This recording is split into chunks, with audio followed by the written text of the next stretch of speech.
Hi friends, Chandrasekhar here again. This time I am going to talk about the mostly mystical for some and terrible for others, but a great graha, that is Saturn, called Shani. He is also known as Shanesh Chara. Chara means to walk, Shanai means to slow. So slow walk, one who walks slowly. You can connect it with the fact that it transits a Rashi at the slowest rate of 2.5 years in one Rashi. And he is, as we usually see, if there is any connection with the stotras and the grahas, so he is described as Nilanjana Samabhasam Suryaputram Yamagrajam Chaya Martanda Sambhutam Tam Namami Shaneshchara, which means I salute Shaneshchara, Shani, Saturn, one who looks like blue coryllium or black coryllium, as you say, that which we, what can I say? I mean, in English we can say the eye color that girls put in, the eye shadows you may call it. We call it Anjana, that which you put in your eyes to make you see better, as in the Guru Gita, they say, Chakshurun Militam Yana, Dhyananjana Shalakaya, with the Anjana, the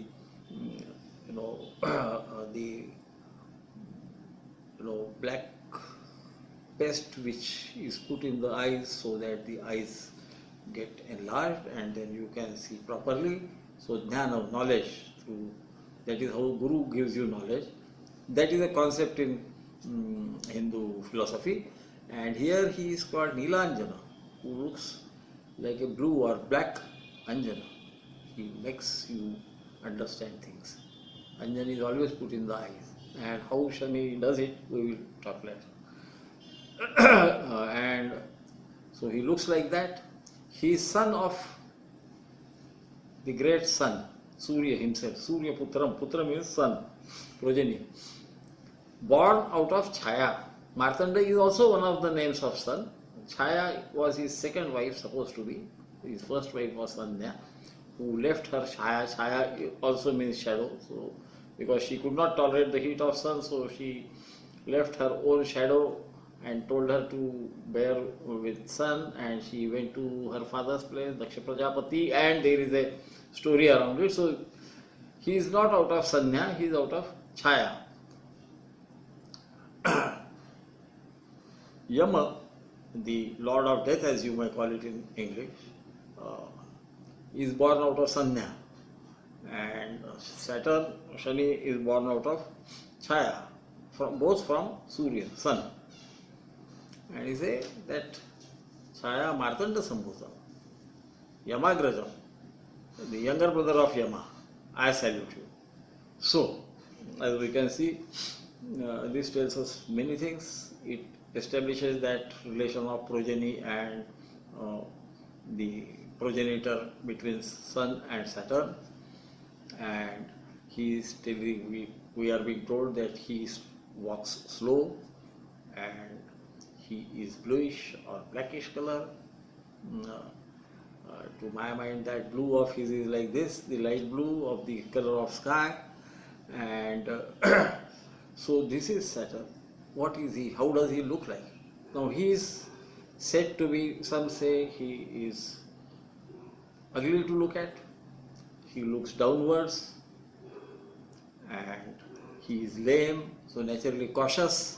We have to understand that terminology or analogy or iconography that is used to describe him, because his description will let you know many things. Sometimes they are understood in the wrong concept, sometimes they are understood in the right concept. And let us make it a point to understand it in depth. So Shaneshchara, one who walks slow, one who is not good to look at, and one who looks down, one who is lame. This great graha is called Shani, the Shaneshchara. And as you know, astrologers must know, Shani Sadhe Sati they call it, 7.5 years of Saturn. People are scared of it. isn't it? Why should you be scared of somebody like that? Yeah, because now you think, he goes slow, so he thinks a lot.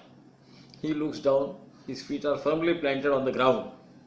He is not egoist, he is the other side of ego, the humility. That is what Saturn is all about, and that is how he teaches the lessons of life, about which people are scared. Those who have too much of ego will always feel the heat of Saturn. He makes one understand humility. He doesn't kill anybody. He is Yamagrajam, the younger brother of Yama, who is also known as Dharma. And what is this Dharma? He takes away your life. What does it imply? It implies, following rules irrespective of your own emotions. Because Dharma, the Yama, will take away even a just born child, even a child yet to be born, or even a sage. When his time comes, his account is over, he is to be taken away to the heavens or hell or whatever he deserves. So that Atma is now, that work of that Atma, his bhogas are over, irrespective of his good, bad, ugly, whatever. And that is Dharma. So he is more about intellect, deep thinking, and this is how we must understand it. He rules over Vata, the arthritis. He is the prana, the breath that you take in. So Saturn is sustainer of life. That is why he is also called Ayush Karaka. He is Karaka for the 8th Bhava, the 12th Bhava. He is also Karaka for the 6th Bhava, the hard work. And so you can connect it. The 12th Bhava is also called Moksha Bhava, besides the Bhava of expenditure, of course. And he rules the 8th Bhava, the Ayush Bhava. He rules over breath. So you will find Saturn in 6th or 8th or influencing those houses will generally give breathing problems to the Jataka.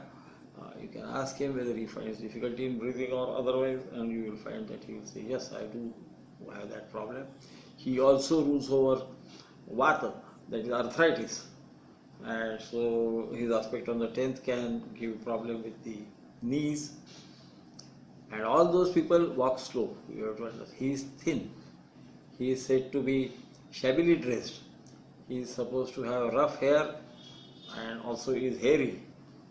He has long teeth, long nails, and he is called, some people treat him as Shudra, the 4th amongst the castes.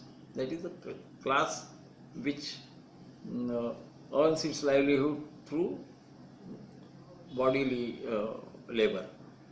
Instead of through brains or through valor, they serve people. That is known as Shudra. But some, like the great Kalyan Varma, who wrote Saravali, treat him as Sankara, mixed breed. So see, Brahmin marrying Kshatriya or something like that is also, it also comes under the nomenclature of Saturn. Saturn in the planetary cabinet is Bhrutya. Bhrutya is servant to the king. So you have to understand, without that Bhrutya nothing happens. Without your breath, your body, it may be beautiful, but if you don't draw the first breath, the child will not live. And he is called to be Karaka for sorrows. But understand that to suffer sorrow, you have to be alive. So usually Saturn doesn't kill as such, unless one is of ripe age.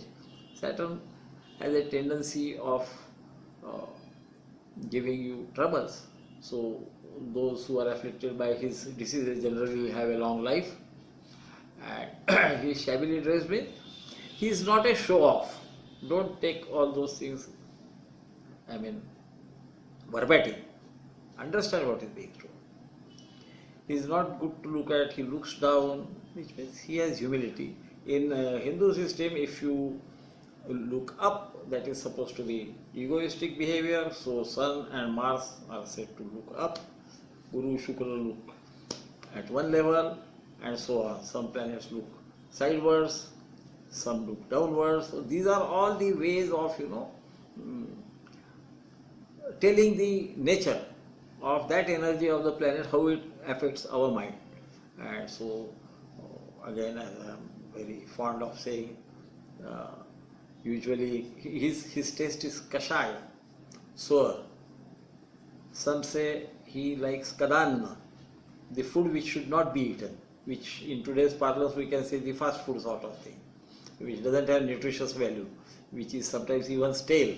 That is his taste. So Saturn in second can give that habit of being too fond of fast foods or non-nutritious type of foods, and he is the arch speculator. He understands numbers. You have to always understand that this is not told. When you involve in numbers, they are multiple, they are large. He's a airy planet, so he thinks more.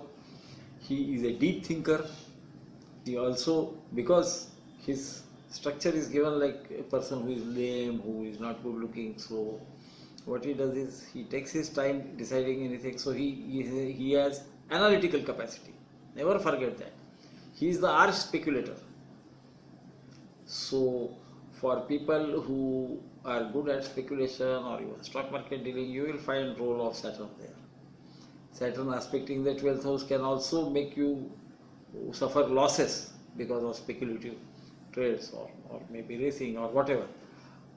He is also ruler of liquor, madhya as they call it. Any intoxicant can come under Saturn's control, though not all intoxicants, they will come under control of the great Rahu.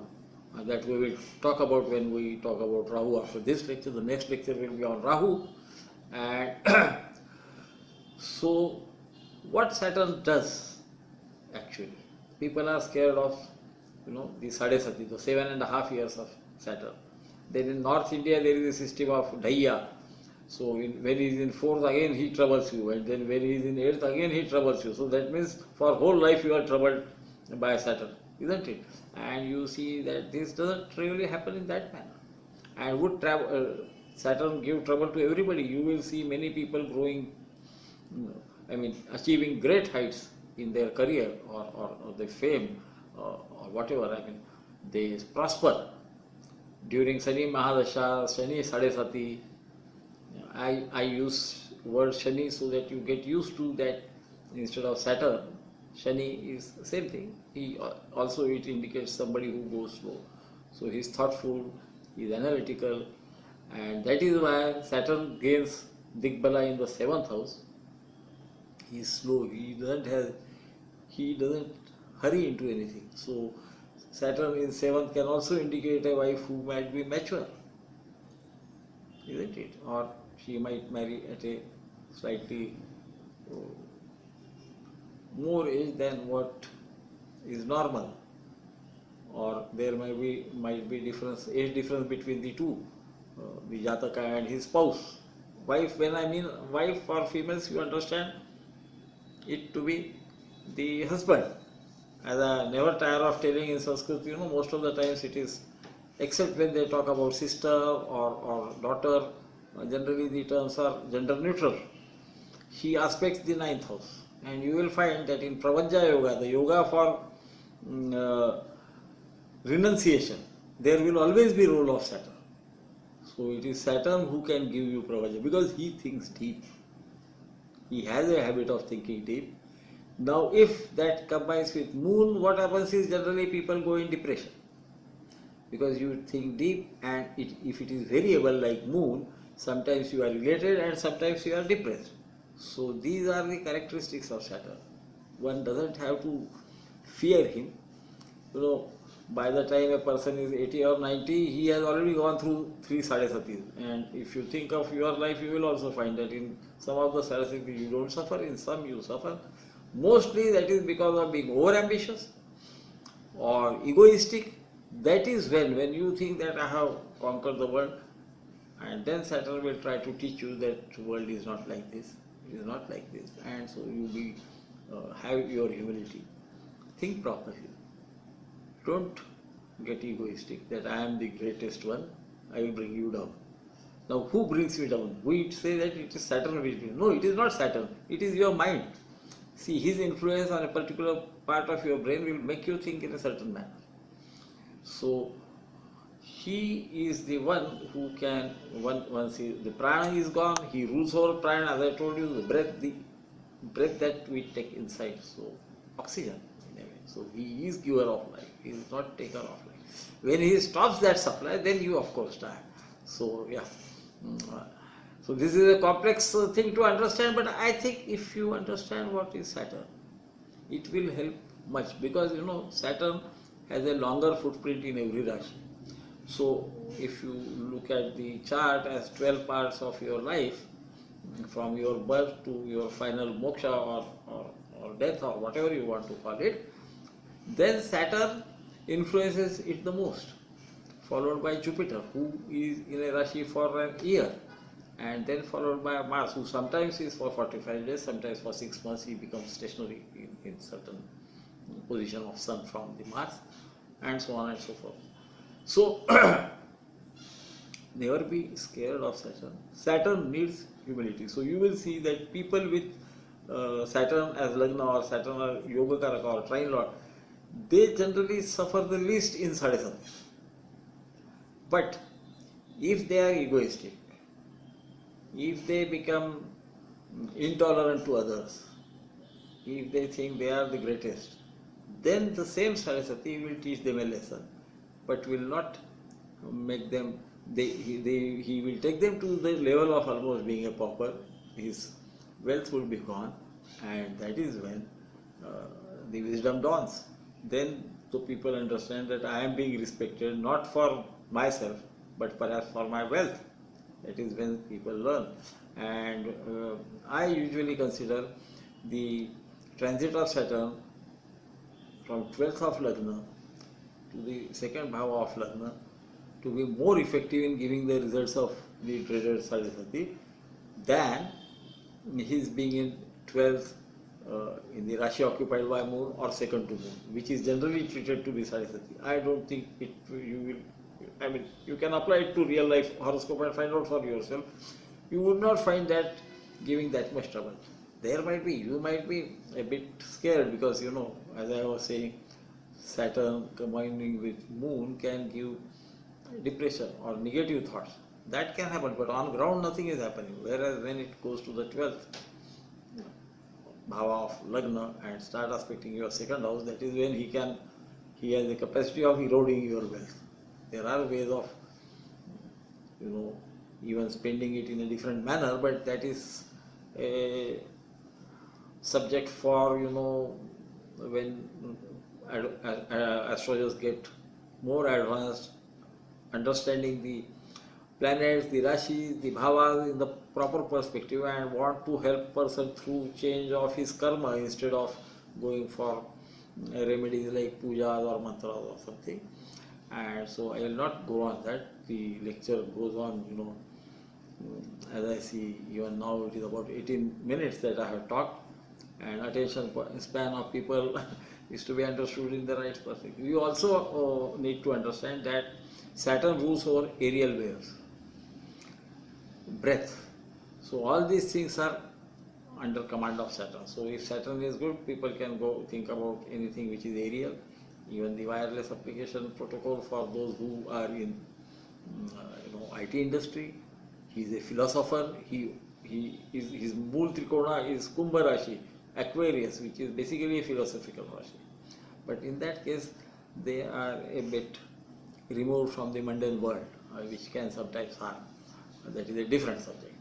So this is Saturn. Think about it properly. Saturn with moon connection with 4th house or 6th house or 8th house can also indicate possibility of tuberculosis, because moon rules over kapha and Saturn rules over anything which decomposes, as they say, his shabilate energy is not good to look at, so he can create some decomposition sort of thing. Saturn and moon connected with the 6th house can also indicate possibility of damage to kidneys, because he also controls the excreta. When it doesn't flow through, then you have got problem, or that system is damaged many times. Moon anyway rules over whatever is liquid. So looking at the bhavas, you can many times come to some conclusion about what can happen with the Jataka. Nothing to worry about it. If you forewarn him, that person will naturally, the moment the first symptoms appear, he can go to a doctor. That is the right karma to do at that time, get the treatment done, and be happy. He may have some small trouble, but it would not exaggerate into something really serious. So my friends, I hope you like this lecture, and let me know your views. If you want me to focus on certain other points in some future lectures, do let me know. I try to do my best. As I always say, this knowledge is not created by me. It was given to us by our forefathers, the sages, and this is my interpretation of how I look at Saturn. So I don't look at him as something to be scared of. I look at him as a hard taskmaster. He represents hard work, and those who do hard work certainly are going to rise. That is why in Linga Purana he is called the Mahan Graha, the great planet which is coming slowly afterwards. After describing from sun to other planets, then the description runs that, see, look at that great planet, the Mahagraha, who is coming very slowly, approaching slowly. He is Saturn, the great one. Saturn's Adidevata again happens to be Lord Shiva. And even in the renunciates, the Naga Sadhu, those who don't wear any clothes and are great fighters, that Pravaja is said to be given by Saturn. Whenever Pravaja yoga is there, Saturn in the 9th house alone without any aspect in a female horoscopy is also said to give Pravaja. So he has capacity of thinking about spiritual thing, giving up things, because he is not rich like Sun or the Mars or the Venus.